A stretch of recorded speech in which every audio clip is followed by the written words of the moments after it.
한 번은 다윗이 엔게디 광야에 머물게 됐을 때입니다. 역시나 정탐꾼들에 의해서 이 다윗이 머문 곳이 이제 발각이 되었고 사울에게 보고가 되었습니다. 그래서 사울이 이 군대를 동원해 가지고 다윗을 잡으러 이제 올라오게 됐습니다. 그럴 때 엔게디 광야의 바위 곁에 있는 동굴로 이 다윗이 숨습니다. 근데 하필이면은 사울이 와가지고 사울이 볼일을 보러 들어온 곳이 어디냐면 다윗이 숨어 있는 이 동굴로 같이 들어오게 된 것이죠. 동굴이 좀 깊었던 모양입니다.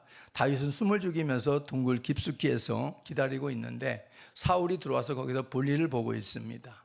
어떻게 보면 다윗에게는 일생에 절호의 기회가 주어진 것이죠. 사울을 죽이고 자기가 그 고통으로부터 이제 자유할 수 있는 기회가 주어진 겁니다. 그런데 다윗은 사울을 죽이지 않습니다. 사울 뒤로 몰래 살금살금 가가지고 사울의 겉옷자락만 몰래 칼로 베고, 그리고 나중에 사울이 나가고 난 다음에 다윗은 사울 앞에서 자신의 결백을 증명하는 것을 볼 수 있습니다. 하나님은 다윗에게 사울을 죽일 수 있는 기회를 여러 차례 주셨어요. 그런데 다윗은 하나님의 기름 부은 자를 내가 죽일 수 없다, 그것 하나 때문에 다윗은 절대 사울의 목숨을 건드리지 않습니다. 그리고 하나님을 바라보고 선을 행하게 됩니다. 이것이 다윗이 하나님 앞에 보여준 다윗의 성실성입니다. 아무리 억울한 일을 당해도 하나님의 살아계심을 믿고 하나님께 맡기는 삶을 살아냈던 사람이 바로 다윗이다, 이런 말입니다. 그래서 오늘 하나님의 성실을 먹거리로 삼는다, 다윗은 그렇게 우리에게 말하고 있습니다. 하나님의 성실을 먹거리로 삼는다. 이게 어떤 의미일까? 그것은 바로 다윗처럼 인생들이 하나님의 진실함, 하나님의 신실하심을 믿고 살아가야 된다, 이것을 말해주고 있는 겁니다. 그럴 때에 하나님의 성실하심은 어떤 먹거리를 우리들에게 제공해 주는가 하는 것을 다윗이 오늘 말씀을 해주고 있습니다. 그 첫 번째를 우리가 보면은, 먼저 다 같이 시작. 우리가 하나님의 성실하심을 우리가 믿고 살아갈 때에 하나님은 그 백성들에게 하나님의 보호하심과 돌보심의 먹거리를 제공해 주십니다. 성실이라고 하는 이 말은 히브리어로 에무나라는 말이에요. 에무나라는 말인데 이 뜻은 신실함, 또 견고함, 그리고 확고부동함, 이걸 말하고 있어요. 그러니까 하나님께서 그의 성실을 붙드는 자들에게는 하나님께서 안전하게, 확고부동하게, 견고하게 하나님이 그들을 보호하시며 돌보심을 말씀해 주고 있습니다. 사무엘상 23장 14절 말씀을 우리 같이 먼저 읽어보겠습니다. 시작. 다윗이 광야의 요새에도 있었고 또 십광야 산골에 머물렀으므로 사울이 매일 찾되 하나님이 그를, 사울의 직속 부대가 3,000명이 있었고 다윗 하나를 잡기 위해서 거의 일생을 허비했던 사람이 사울왕입니다. 근데 다윗이 숨어가지고 다윗이 있다는 것이 금방 발각되어졌을 때에도 사울은 여전히 이 다윗을 죽이려고 하는 열심을 놓지 않지요. 그래도 불구하고 하나님께서는 뭐라고 말씀해 주고 있냐면은 다윗을 사울의 손에 넘기지 아니했다, 이렇게 말씀해 주고 있어요. 군대 3,000명이 나를 잡아 죽이려고 한다 그러면은 우리가 얼마나 버틸 수 있을까요? 그런데 하나님께서 아무리 군대가 많더라도 하나님이 다윗을 건드리지 못하게 하니까 하나님께서 다윗의 그 생명이 보존될 수 있었다, 이런 말입니다. 이게 바로 뭐냐면 하나님의 보호하심과 돌보심입니다. 다윗은 아무리 힘들어도 하나님의 성실하심을 의지했어요. 하나님의 신실하심을 믿고 살아갔습니다. 그러니까 하나님께서 이 다윗에게 보장해 주시는 먹거리는 바로 보호하심이고 돌보심으로 나타나고 있다 하는 겁니다. 또 한 번은 다윗이 여시몬이라고 하는 광야에 있을 때입니다. 정탐꾼들에 의해서 다윗의 위치가 또 발각이 됐습니다. 그럴 때 사울이 또 군대를 동원해 가지고 포위망을 좁혀오지요. 더욱더 포위망을 가까이 좁혀오게 됐을 때 이제는 정말 하늘로 솟아오르지 않는 이상은 다윗이 피할 길이 없었습니다. 완전히 죽었다 싶었는데 하나님께서 하신 일이 뭐냐면 변방에 있는 블레셋이라고 하는 나라가 그 나라를 침범하게 만듭니다. 그래서 더 이상 사울은 바로 눈앞에 다윗을 두고 있었지만은 다윗을 잡는 것을 포기하고 그 블레셋과 싸움을 하기 위해서 군대를 철수하는 모습이 나오고 있습니다. 이렇게 하나님의 성실하심의 먹거리는 하나님을 신뢰하는 모든 자녀들에게 보호와 돌보심으로 나타나고 있다는 사실을 잊지 마시기를 바랍니다. 애굽에서 이스라엘 백성들이 출애굽해서 젖과 꿀이 흐르는 땅 가나안 땅을 향해서 출발한 이스라엘 백성들에게 광야는 우리가 늘 얘기하지만은 결코 녹록지 않은 곳입니다. 매력적이지도 않아요. 거기는 먹을 떡도 없고 먹을 또 음식도 없고 물도 없습니다. 그야말로 속히 빠져나왔으면 좋겠다 싶은 곳이 바로 광야라고 하는 곳이지요. 근데 그 광야에서 하나님의 성실하심이 함께 했다는 것이 중요합니다. 그것이 무엇이냐면 여러분이 알고 있는 것처럼 바로 만나와 메추라기 양식입니다. 그들이 애굽에서 우리가 고기 먹을 때가 너무나 그립다 하고서 그들이 애굽으로 돌아갔으면 좋겠다라고 늘 불평할 때 하나님께서 그들에게 뭘 보내주시냐면은 바로 고기를 보내주시는데 어떤 방법이냐면 동풍을 불어가지고 그들 진영으로 메추라기라고 하는 세 종류의 그 세 종류를 아주 엄청나게 동풍을 불어서 그들의 진영에 떨어뜨리는 겁니다. 그 성경의 기록을 보니까 그 규빗을 보니까 1m 정도예요. 1m. 높이가 1m예요. 쌓여지는 게 1m입니다. 그러니까 도로 포장을 그 메추라기 새들로 1m 높이로 해가지고 도로 포장을 시키시는 거예요. 하나님이. 그렇게 하는 이 동풍으로 그들에게 고기를 선사하는 경우가 있었다. 성경은 말씀해주고 있습니다. 이것은 결국 뭐냐? 하나님의 성실하심으로 그들을 돌보심이 얼마나 우리에게 나타나고 있는가 하는 것을 또 보여주는 내용이기도 합니다. 그래서 하나님께서 이스라엘 백성들의 광야 40년 동안에 얼마나 구체적으로 이들을 돌보셨는가, 여기에 대해서 느헤미야라고 하는 선지자는 이렇게 우리에게 기록을 보여주고 있어요. 느헤미야 9장 21절 말씀 한번 다 같이 보겠습니다. 시작.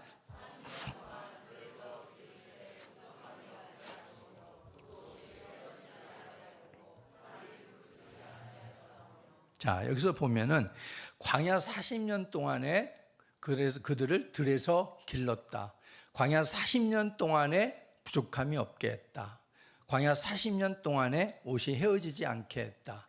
광야 40년 동안에 발이 부르트지 아니하게 했다. 이렇게 말씀해 주고 있어요.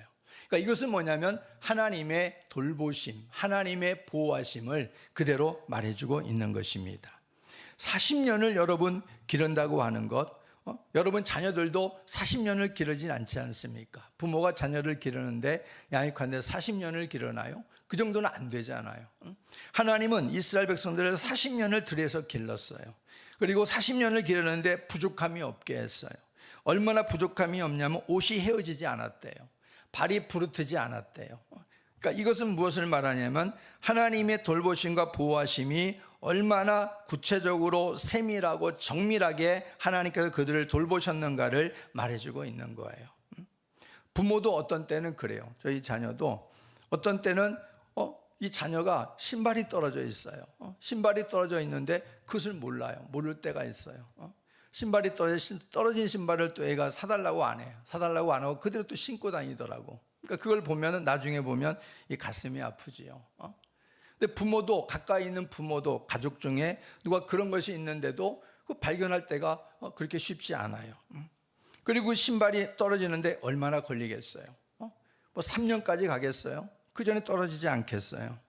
근데 하나님은 40년 동안 이스라엘을 기르시고 돌보심에 있어서 바로 그렇게 세밀하게 관리하시고 돌보셨다 하는 것을 말씀해 주고 있어요. 사울 왕을 통하여서 애매히 고난을 받아도 다윗은 절대 불평하지 않습니다.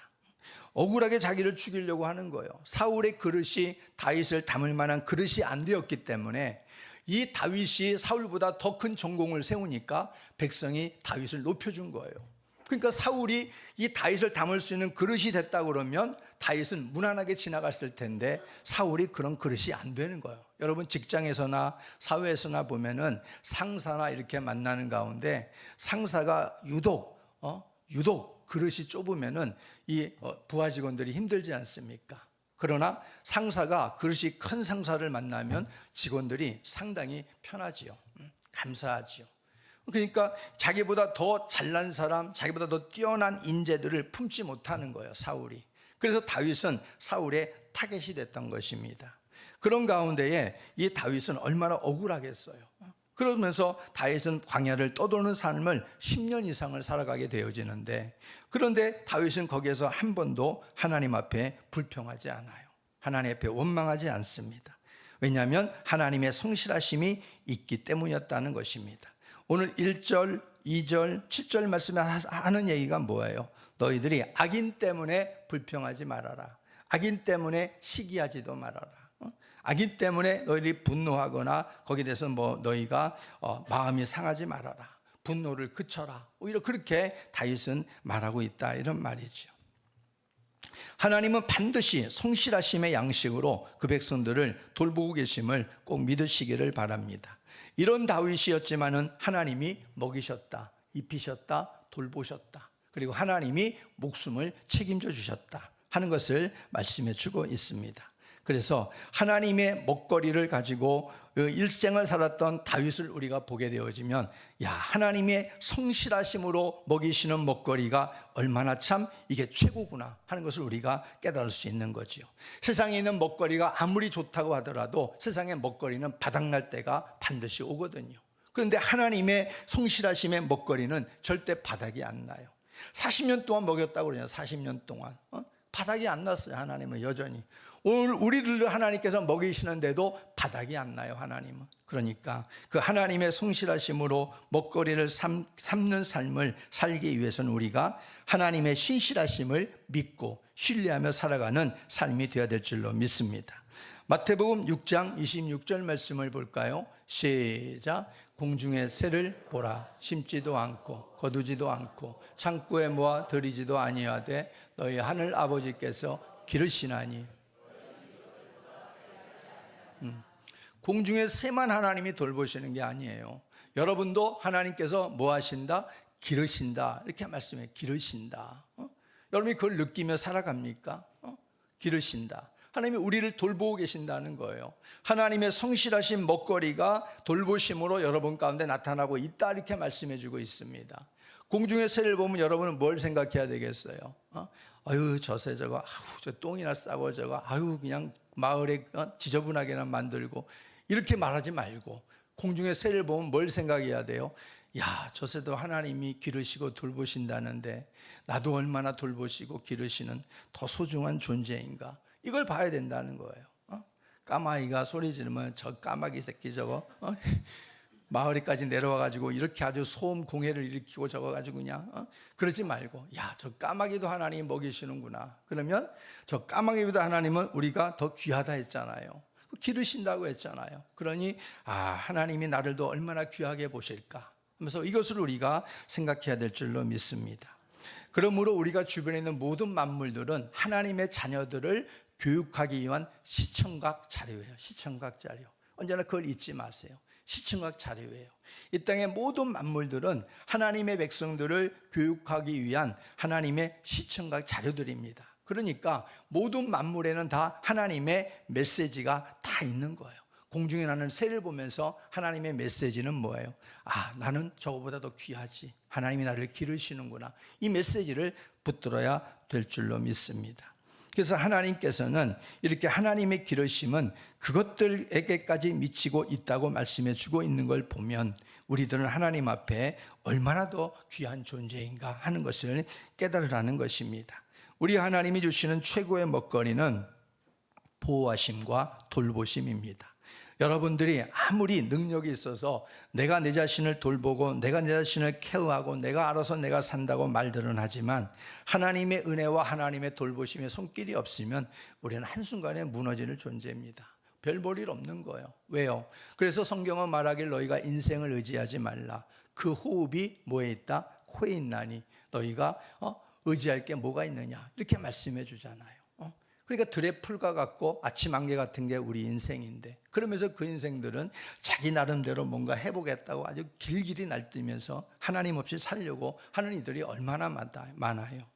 근데 하나님께서는 우리에게 바로 그런 것들을 통해서 하나님의 먹거리가 공급되지 못하는 장애물이 된다, 이렇게 말씀하시기도 합니다. 우리가 아침에 눈을 뜨면은요, 여러분 그 눈 뜨는 게 하나님의 은혜인 것으로 여러분 믿습니까? 정말 아멘 하셔야 돼요. 아침에는 눈을 뜨면 에이 저번에 눈을 떴는데 뭐 또 못 뜰까 봐 하고 잠을 여러분 청하잖아요. 당연히 내일 아침은 눈을 뜨는 것처럼, 당연한 것처럼, 마치 그 생명이 내가 계속해서 그냥 내가 원하면 되는 것처럼 여러분 아침에 맞지 않아요. 그때 어떤 이들은 저녁에 눈을 감았는데 영영 못 뜨는 인생도 있거든요. 이게 설마 나에게, 물론 설마 나에게는 지금까지 안 일어났다 할지라도 그것은 우연이 아니다 이런 말이에요. 하나님이 주신 은혜다 이런 말입니다. 여러분의 생명을 누가 지었어요? 하나님이 지었잖아요. 하나님이 호흡을 주셨잖아요. 그 호흡을 거두시는 분도 누구겠어요? 하나님이 거두시는 거. 너 이 땅에 살 만큼 살았으니까 이제 와라. 하나님 부르시면 아무리 재물을 쌓아놓고 아무리 성공의 가도에 달리고 있어도 멈춰야 되는 거예요. 멈춰야 되는 거예요. 그게 인생이라 이런 말입니다. 그러니까 우리가 아침에 눈을 떠도 하나님 감사합니다. 우리가 지난주에 우리 청년들에게 감사 노트를 나눠주었어요. 하루에 일주일 동안 감사 5가지만 해라. 억지로 5가지만 우리 하자 했는데 오늘 한번 검사해 보려고 그래요. 우리 청년들이 얼마나 감사 생활을 했는지. 안 하다가 하려고 하면 감사 생활이 쉽지 않겠지만 감사가 우리의 삶의 능력이 되고 어떤 어려움을 이겨낼 수 있는 힘이 되거든요. 하나님은 감사하는 인생을 참 좋아해요. 오늘 말씀에 다윗이 그 숱한 어려운 일을 겪으면서도 다윗은 뭐라고 말해주고 있어요? 불평하지 말아라. 분노하지 말아라. 저 악인들이 잘 되는 것을 보면서 시기하지 말아라. 다윗은 그렇게 우리에게 권면해주고 있지 않습니까? 그래서 우리는 아침에 눈을 떠도 감사해야 되고 하루의 일과가 시작되어지고 신선한 공기를 마시면서도 우리는 감사해야 돼요. 공기 마시면서 감사하는 사람 있나요? 공기 여러분 마시는 게 얼마나 감사한지 몰라요. 정말 저는 어느 때 이건 정말 느끼지도 못했는데 어느 순간 공기 마시는 게 참 감사하구나 느껴질 때가 참 많아요. 이제 저물어가는 인생이 되고 있나 봅니다만은 이 공기 하나도 마시는데 아침 공기가 그렇게 감사해요. 우리 여러분 공기를 우리가 마시고 싶어도 못 마시는 사람들도 많잖아요. 우리 주변에 세상에. 그래서 억지로 공기를 주입시키는 게 뭐예요? 산소호흡기를 꽂아놓잖아요. 공기를 스스로 자가호흡이 안 되니까 일부러 산소를 그냥 코에다가 그냥 꼽아놓고 일부러 시키잖아요. 그게 얼마나 부자연스러워요. 근데 우리는 아침에 일어나면 신선한 공기를 마실 수 있다. 이게 우연인가요? 이게 우연인가요? 당연한 것인가요? 아니다 이런 말이에요. 하나님의 큰 은혜가 아니면 이것은 우리가 상상할 수 없는 것이다. 이런 하나님의 은혜 하나하나에 여러분들이 감사하는 삶을 살기를 바랍니다. 하루를 살게 하시는 것 하나님의 은혜입니다. 위험을 감지하고 피할 길을 주시는 것도 하나님의 은혜입니다. 세상을 살아가는 것은 내 능력으로 사는 것이 아니고 우연으로 사는 것도 아니고 바로 어쩌다가 사는 것도 아니고 우리 하나님 안에 있는 먹거리들로 우리에게 공급되고 있기 때문에 우리는 사는 줄로 믿습니다. 히브리서 4장 16절 말씀 보겠습니다. 시작. 그러므로 우리는 긍휼하심을 받고 때를 따라 돕는 은혜를 얻기 위하여 은혜의 보좌 앞에 담대히 나갈 것이니라. 예수 그리스도께서 십자가를 통해서 열어놓으신 은혜의 보좌 앞에는 때를 따라 도와주시는 하나님의 은혜가, 때를 따라 도와주시는 하나님의 먹거리가 준비되어 있습니다. 그래서 우리는 틈만 나면 하나님의 보좌 앞으로 달려나가야 돼요. 은혜의 보좌 앞으로 달려나가는 이유는 하나님의 도움을 받기 위해서입니다. 그래서 날마다 여러분들이 주님께서 열어놓으신 그 십자가 앞으로, 주님 앞으로 날마다 나아가서 하나님 주시는 성실하심을 맛보고 또 주님 주시는 그러한 먹거리들을 충만하게 누리되 특별히 하나님의 돌보심과 보호하심의 은혜가 얼마나 큰 것인가를 깊이 깨닫는 우리의 삶이 되기를 주의 이름으로 축복합니다. 두 번째로는 하나님의 성실한 먹거리는 바로 마음의 소원을 이루어주시는 먹거리를 제공해 주신다는 겁니다. 오늘 4절 5절에 말씀해 주고 있기를 4절에 보면은 여호와를 기뻐하라 그가 내 마음의 소원을 내게 이루어 주시리로다. 또 5절에 내 길을 여호와께 맡기라 그를 의지하면 그가 이루시고 이렇게 말씀해 주고 있어요. 하나님께서 그의 성실하심으로 우리들의 마음의 소원을 이루어 주시는 보다 더 중요한 이유가 있어요. 내가 너를 사랑하기 때문에, 물론 그게 큰 이유지만은 하나님께서 우리에게 하나님의 성실하심을 의지하고 신뢰하는 자들에게 하나님의 먹거리를 제공해 주시는 이유는 뭐냐면, 바로 그 먹거리를 통해서 우리 인생들이 하나님을 알도록 하기 위함입니다. 하나님을 좀 더 깊이 알도록 하기 위해서. 왜냐하면 우리는 자꾸 뭔가 보여줘야 하나님에 대한 믿을 마음이 생기잖아요. 코딱지만큼이라도 뭔가 내가, 하나님께서 나에게 뭐 병이 걸렸는데 갑자기 그 병을 막 하나님께서 막 호전시켜 준다거나 이러면 그때서야 마음이 찔끔 움직이잖아요. 찔끔. 그래서 하나님께서 보여주시는 거예요. 우리에게 하나님의 먹거리들을 제공해 주시는 거예요.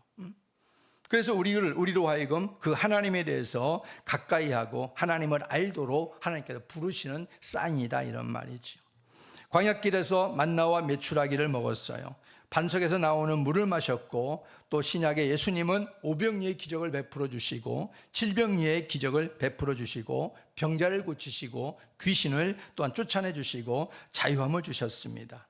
이 모두가 뭐냐면은 바로 하나님을 바르게 알도록, 예수님이 어떤 분인가를 알도록, 그리고 믿도록 하기 위한 주의 기적이었다라는 것입니다. 우리가 그런 것들을 보게 되면요, 우리의 진정한 먹거리는 뭘까요? 바로 그것이 바로 예수님이에요.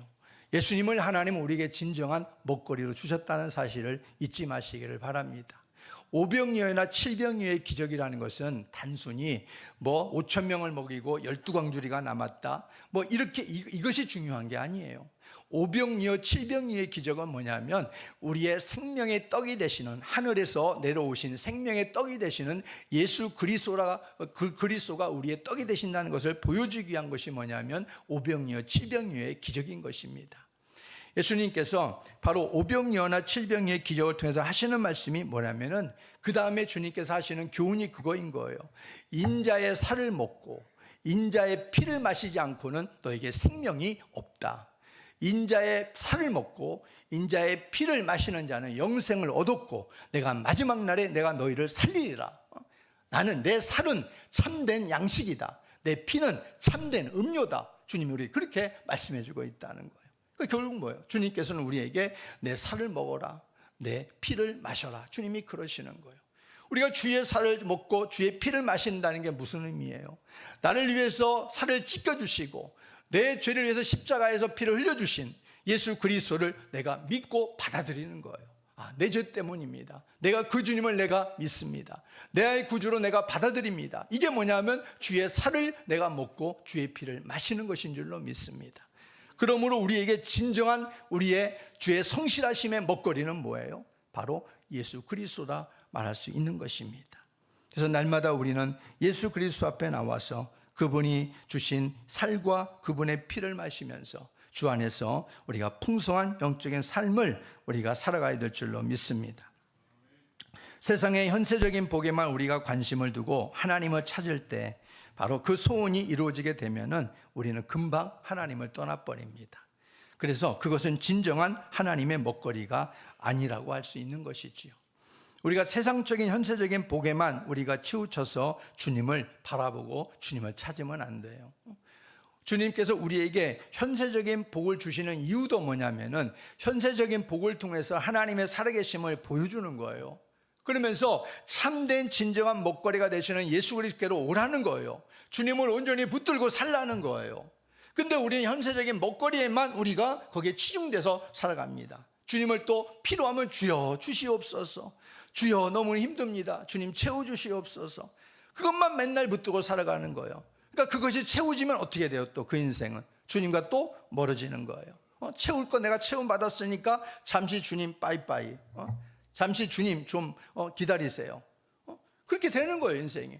그게 계속해서 반복이 되는 거예요, 사이클이. 그런 인생은 결국 어떻게 되냐면 나중에 영원한 우리의 생명의 먹거리가 되시는 예수 그리스도를 놓치는 인생이 되는 거예요. 땅을 치며 통곡하게 될 것이지요. 그러니까 우리는 항상 그것을 경계해야 됩니다. 현세적인 복도 우리는 주님 앞에서 구해야 되겠지만은 현세적인 복만 찾다가 끝나는 인생이 되지 말고, 어떤 사람은 하나님에 대해서 듣고 배우고 인격적인 만남을 거치게 되어졌을 때에 소원보다도 오히려 하나님 자체를 더 원하는 사람으로 바뀌어지는 것을 볼 수 있어요. 이럴 때는 소원이 덤이 되는 거고, 그리고 은혜는 더 가치 있는 보물이 되게 하시는 거지요. 하나님 앞에서 이런 것이 가치 있는 하나님의 먹거리라는 것을 하나님 보여주고 싶으신 거예요. 성실하신 하나님께서 우리들의 소원을 이루어 주시는 먹거리를 주실 때에는 모든 사람들이 거기까지 걸어 나오기를 바라시고 있어요. 어떤 걸 하나님께서 주실 때에는 그것으로 끝나지 않고 하나님 앞으로 더 한 발자국 가까이 나오기를 원하시는 겁니다. 이것이 바로 우리가 이생의 것이 아니라 더 좋은 영원한 것을 얻어가기를 바라시는 하나님의 마음인 겁니다. 여러분 호세아 6장 6절 말씀을 한번 볼까요? 시작. 번제보다 하나님을 아는 것을 원하노라. 하나님은 우리가 어떠한 제사보다도 하나님을 아는 걸 원한대요. 하나님의 깊은 관심을 갖는 걸 원한대요. 왜냐하면은 하나님을 바르게 아는 것으로부터 모든 것이 시작되기 때문에 그렇습니다. 하나님을 제대로 알지 못하면 시작이 잘못된 거예요. 하나님을 바로 알면 시작이 첫 단추를 잘 낀 거예요. 하나님을 그래서 바르게 알아야 되는 거예요. 사람과의 관계도 마찬가지잖아요. 사람을 알아가려고 하면 어떻게 해요? 먼저 당신의 이름이 뭔가요? 이름을 묻잖아요. 당신이 하는 일이 뭔가요? 직업을 묻고, 당신의 사는 곳이 어딘가요? 위치를 묻고, 이렇게 소소한 것들로부터 우리가 상대방을 알아가기 시작하잖아요. 그러다가 서로 신뢰가 쌓이면 깊은 것까지 나눌 수 있는 관계가 되는 것처럼 하나님을 알아가는 것도 마찬가지입니다. 하나님이 누구신가? 나와는 어떤 관계가 있으시길래 나를 위해서 십자가에 독생자를 보냈다고 하는 것인가? 그분이 하시는 일 도대체 무엇이고 왜 그분을 사랑이라고 말씀해주고 있는가? 왜 그분만을 믿어야 우리가 구원받을 수 있는가? 이런 궁금한 것들, 신앙의 기초적인 부분들을 하나님을 알아가는 일에 우리가 힘을 써야 된다 하는 거지요. 왜 그분을 우리가 사랑이라고 말씀해주고 있는가? 하나님을 인생들이 알아가려고 할 때 하나님께서는 놀랍게도 지혜와 깨달음을 부어주세요. 하나님을 정말 알려고 우리가 힘을 쓴다면요, 하나님은 우리에게 알 수 있는 성령의 하나님 깨달음을 부어주세요. 그래서 우리가 함께 하나님과 교제할 수 있는 인격적인 그 하나님을 만나게 길을 인도해 주십니다. 문제는 하나님을 알려고 하는 우리의 동기가 이렇게 순수해야 되는 거예요. 동기가, 하나님을 알려고 하는 동기가 순수해야 돼요. 하나님을 바르게 알고 내가 하나님을 더 잘 섬겨야지. 내가 그 하나님을 제대로 만나서 정말 하나님께 내가 영광을 돌리는 삶을 살아야지. 이런 순수함으로 하나님을 우리가 찾고 알기를 원하면 하나님은 반드시 거룩한 영을 보내셔서 그 사람을 알게 해주시고 만나 주십니다. 그리고 그런 인생은 그분과 즐거운 교제를 갖게 될 것이고 행복한 동행을 꿈꾸게 될 것입니다. 하나님과 나와의 올바른 관계를 바르게 정립하게 되면 하나님을 기뻐하게 될 것이고 그분을 의지하는 인생으로 우리는 바뀌어지게 됩니다. 그럴 때 하나님은 우리의 소원을 이루어 주시고 성실하신 먹거리를 하나님께서 제공해 주시는 하나님 아버지가 되어 주신다는 겁니다. 여러분 빌립보서 2장 13절 말씀 또 같이 보겠습니다. 시작. 너희 안에서 행하시는 이는 하나님이시니 행하게 하시는, 우리 안에 행하시는 이는 하나님이시다. 하나님이시다. 하나님은 우리에게 기쁘신 뜻을 위해서 우리에게 소원을 두고 행하게 하신다. 하나님이 저와 여러분에게 하나님께서 소원을 두시고 그리고 그 뜻을 우리 안에 심어두시고 그것을 하나님의 때를 통해서 하나님께서 이루어주시고 행하시는 분이시다 하는 것을 말씀해 주고 있어요. 우리의 소원이 이루어졌다, 이건 우연이 아니에요. 여러분들이 하나님 앞에 구하고 간구한 것들이 하나님 은혜 가운데 이루어졌으면 이것은 분명히 하나님의 먹거리를 여러분들이 받은 것이 되는 걸로 믿으시기 바랍니다. 우연으로 생각하지 말고 하나님은 우리 안에 소원도 두시고 그 뜻을 이루게도 하시고 하나님의 먹거리로 우리를 하나님께서 인도해 가신다는 것을 잊지 말기를 바라요. 그래서 하나님을 더 알아가기를 우리가 소망하는 이 소원이 우리 가운데 무엇보다 있어야 되겠고, 그럴 때 우리는 하나님께서 우리를 우리의 마음속에 있는 중심의 숨은 부분까지 하나님께서 때를 따라 우리의 소원을 이루어 주시는 먹거리를 제공해 주실 것입니다. 그리고 세 번째는 하나님의 성실하심의 먹거리는 뭐냐면 우리의 길을 책임져 주시는 먹거리를 제공해 준다는 거예요.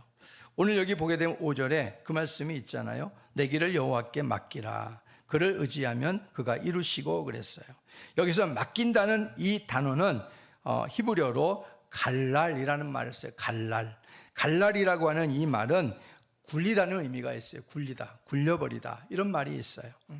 그리고 이 길이라고 하는 것은 삶의 모든 여정뿐만 아니라 우리들이 그 여정에 영향을 미칠 수 있는 우리의 계획과 또 우리의 모든 생각들까지 다 포함하고 있는 거예요. 그러니까 우리의 생각, 우리의 계획들을 하나님 앞에 다 뭐하라? 굴려버려라, 이 말이에요. 굴려버려라. 그러니까 우리가 굴려버리지 아니하면 우리에게 뭔가 남아있으면은 온전히 하나님의 성실하심의 먹거리를 100% 우리가 제공받을 수가 없어요. 하나님께 온전히 굴려버리라는 거예요. 그래서 베드로전서 5장 7절 말씀도 볼까요? 시작. 너희 염려를 다 주께 맡기라. 이는 그가 너희를 돌보심이라. 하나님이 우리를 돌보시길 원하시는데 왜 우리가 돌봄을 받지 못하냐면 우리 염려를 하나님께 다 주께 맡기지 않기 때문에 하나님께서 우리를 돌보시지 않는 거예요. 맡기라는 거예요. 하나님 앞에. 그게 결국 뭐가 있어요? 믿음이라고 하는 것이죠. 잠언 3장 5절 6절도 보겠습니다. 시작. 너는 마음을 다하여 여호와를 신뢰하고 내 명철을 의지하지 말라. 너는 범사의 그를 인정하라. 그리하면 내 길을 지도하시리라. 이것도 뭐예요? 여호와를 신뢰하라. 그리고 명철을 의지하지 말라. 이건 뭐예요? 바로 하나님께 맡기라는 거예요. 너 자신을 의지하지 말고 하나님께 좀 맡기라는 거예요. 하나님께 좀 굴려버리라는 거예요. 너 염려하는 것들, 너 걱정하는 것들, 너 계획하는 것들, 너 모든 것들을 하나님께 좀 굴려버리라는 거죠. 혼자 우리가 말씀을 드렸죠. 어떤 할머니가 시골에서 올라와가지고 택시를 타서 아들 집에 가는데 택시 안에서도 뭘 쥐고 있다? 신보다리를 쥐고 끙끙거리고 있는 거예요. 택시기사가 얼마나 안쓰러워. 아유, 어르신 좀 내려놓으세요. 보따리 좀 내려놓으세요. 도착하면 내가 알려줄 테니까 좀 내려놓으세요. 아이고, 기사 양반, 내가 기사 양반한테 미안해가지고 이것은 내가 그래도 지어야지. 기사 양반 그래도 덜 힘들 거 아니겠어. 우리가 하나님 앞에 안 맡기는 거야. 하나님, 요것만큼은 내가 그래도 할 수 있으니까 하나님 안 맡기는 거예요. 굴려버리라는 거죠. 그럼 하나님께서 그 마음을 하나님이 그때 보시는 거예요. 언제까지 그러고 가실 거예요? 죽을 때까지 그러고 가실 겁니까? 하나님 앞에 맡기라는 거예요. 굴리라는 거예요. 그래서 진정으로 하나님의 성실하신 먹거리를, 우리의 길을 책임져 주시는 그 먹거리를 우리가 경험하며 살아야 되지 않겠는가 하는 것입니다. 하나님은 우리의 모든 길들을 아세요. 하나님은 우리를 친히 책임져 주시는 분이에요. 여러분, 이스라엘 백성들의 광야 40년만 봐도 알 수 있잖아. 다른 거 다 몰라도 이스라엘 백성들의 광야 40년만 우리가 보자고요. 알 수 있지 않겠어요? 하나님께서 이들을 책임져 주시잖아요. 40년 동안 부르트지 않게 하시고, 하나님께서 굶주려 죽지 않게 하시고, 하나님께서 책임져 주시잖아요. 성실하게. 그러니까 문제는 인생들이 하나님의 성실하심을 신뢰하고 맡길 수 있느냐가 이제 문제인 것이지요. 하나님의 신실하심을 믿지 못함으로 우리의 얄팍한 계산과 생각을 항상 내려놓지 못함으로 인해서 우리는 하나님의 성실하신 먹거리를 우리가 제공받지 못할 때가 많다 하는 것을 우리가 잊지 말아야 됩니다. 여러분들이 수고하고 애쓰고 땀 흘리는 것들, 그거 가치를 제가 희석시키는 게 아니에요. 수고하고 애쓰는 거 필요해요. 그렇지만 우리가 하나님 앞에 맡기지 못하고 우리가 행하는 그러한 먹거리들을 세상에서 여러분들 추구하면 얼마나 돼요? 그게 얼마나 부스러기냐 이런 말이에요. 근데 정말 하나님께 맡기고 우리가 세상에서 최선을 다할 때 하나님이 부어주시는 그 먹거리는 상상을 초월하지 않습니까? 언제가 말씀드렸잖아요.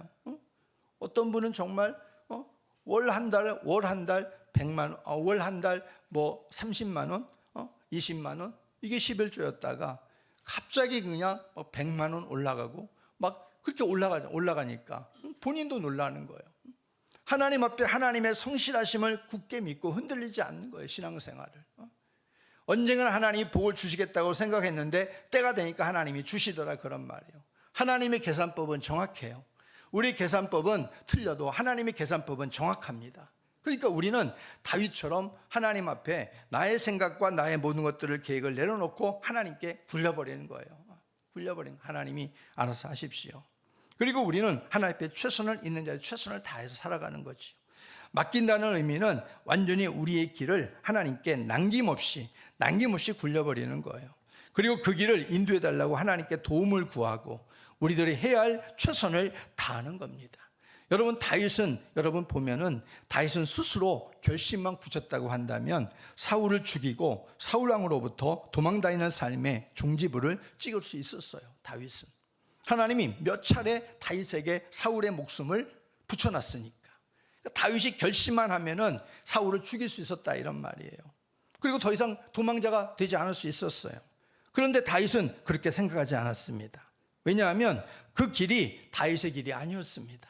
그 방법이 다윗의 최선이 아니었다 이런 말입니다. 다윗의 최선은 하나님께 사울 왕의 문제까지 온전히 굴려버리는 것이 다윗의 최선이었어요. 그리고 다윗의 최선은 사울 왕으로부터 도망다니는 게 다윗의 최선이었습니다. 하나님은 그것을 기쁘시게 지켜보시고 하나님께서 그것을 눈도장을 찍어 놓으신 것이죠. 야, 이렇게 해도 내가 나를 더 주시하고 있구나. 하나님의 성실하심을 더 신뢰하고 있구나. 하나님이 그것을 보신 거예요. 그래서 사울이 40세의 왕위에 올랐기 때문에 다윗은 소년이었으니까 사울에게 쫓겨다니는 세월도 어떻게 보면은 약 10년 이상이 돼요. 최소가 10년이에요. 10년 이상을 이렇게 쫓겨다니는 거예요. 광야의 이슬을 맞으면서 쫓겨다니는 거예요. 잠도 제대로 못 자면서. 그러면서 왕으로 기름 부음을 받은 후에도 여전히 상황이 바뀌지 않잖아요. 여전히 사울의 살기가 등등합니다. 그러니까 조바심을 칠 수도 있는 다윗이었지만은 결코 다윗은 자기의 길에 앞서지 않습니다. 그리고 하나님께 그 길을 맡김으로 기다린 세월이 10년 이상의 세월을 살아가는 거예요. 여러분 믿음의 조상 아브라함을 보세요. 그가 본토 친척 아비집을 떠나서 가나안 땅으로 갔을 때 흉년이 기다렸잖아요. 근데 흉년 때문에 아브라함은 어떻게 해요? 아이고 큰일 나겠다. 애굽으로 도망쳐요. 그리고 자기 사랑하는 아내도 결국에는 누이라서 해가지고 속여가지고 아내를 잃을 뻔도 합니다. 이게 아브라함이에요. 아브라함. 또 아브라함이 가나안 땅에 거한 지 10년 정도 넘으니까 하나님께서 이 아브라함의 후손 약속을 하나님께서 하셨거든요. 이삭을. 근데 이삭을 안 주시는 거야. 그러니까 가나안 땅에 10년이 거하고 10년이 지나게 될 쯤에 아브라함이 어떻게 행동을 해요? 그 몸종이었던 사라의 몸종이었던 여종 하갈을 주니까 하갈과 동침해 버리잖아요. 그래서 결국은 누구를 낳아요? 이스마엘을 낳습니다. 그리고 그것이 오늘날 중동의 불씨가 두고두고 지금 되고 있는 거예요. 전쟁의 불씨가. 아브라함의 한 번의 실수가 이렇게 어마어마한 파장을 후손에게 남겨주고 있는 거예요. 근데 다윗은 어떻게 해요? 사울을 죽일 수 있는 기회를 하나님이 몇 번 주었지만은 그러나 다윗은 오히려 도망자의 길을 나는 선택하겠다는 거예요. 나는 이것이 최선이라고 하는 거예요. 하나님 앞에. 그래서 자기의 길을 온전히 하나님께 굴려버립니다. 하나님 이것도 하나님이 알아서 하십시오. 굴려버리는 거예요. 그러면서 하나님의 인정을 다윗은 받게 된 겁니다. 그래서 하나님의 성실하심의 먹거리로 결국은 다윗은 이스라엘의 두 번째 왕이 되었고 그리고 통일왕국을 이루는 아주 멋진 성군이 되게 하신 것입니다. 오늘 우리 하나님의 성실하심은 언제나 변함이 없고 그 성실하심은 영원한 줄로 믿습니다. 하나님의 성실하심을 믿고 붙드는 자들에게 하나님은 오늘날도 똑같아요. 하나님이 우리를 돌보아 주시고 마음의 소원을 이루어 주시고 우리의 갈 길을 하나님이 지도해 주시는 줄로 믿습니다. 그래서 우리 모두 이 땅을 살아가면서 하나님의 성실하신 먹거리로 삶이 풍성해지는 우리 삶이 되기를 예수의 이름으로 축복합니다. 나는 어떤 일이 있어도 어떤 불평스러운 일이 있어도 불평하지 않겠다. 하나님이 나를 향한 성실하심을 나는 굳건히 붙들고 살겠다. 그리고 나는 최선을 다하겠다. 그러면 하나님께서 반드시 돌보아 주시고 그리고 소원을 이루어 주시고 갈 길을 하나님께서 열어주실 것이다. 이렇게 여러분들이 그 믿음을 가지고 살아가는 삶이 되기를 바랍니다. 우리 3절 말씀 같이 읽어보고 말씀을 마무리하겠습니다. 3절 시작. 땅에 머무는 동안 그의 성실을 먹을 거리로 삼을지어다. 오늘 이 시간 다 같이 우리 함께 기도하겠습니다. 하나님 아버지, 하나님의 성실하심의 먹거리로 우리 남은 인생을 살게 도와주옵소서. 하나님, 나도 다윗처럼 어떤 일이 있어도 하나님의 신실하심, 하나님의 진실하심, 하나님의 성실하심을 믿고 내가 끝까지 나가게 도와주옵소서. 우리 주 한 몸으로 기도하겠습니다.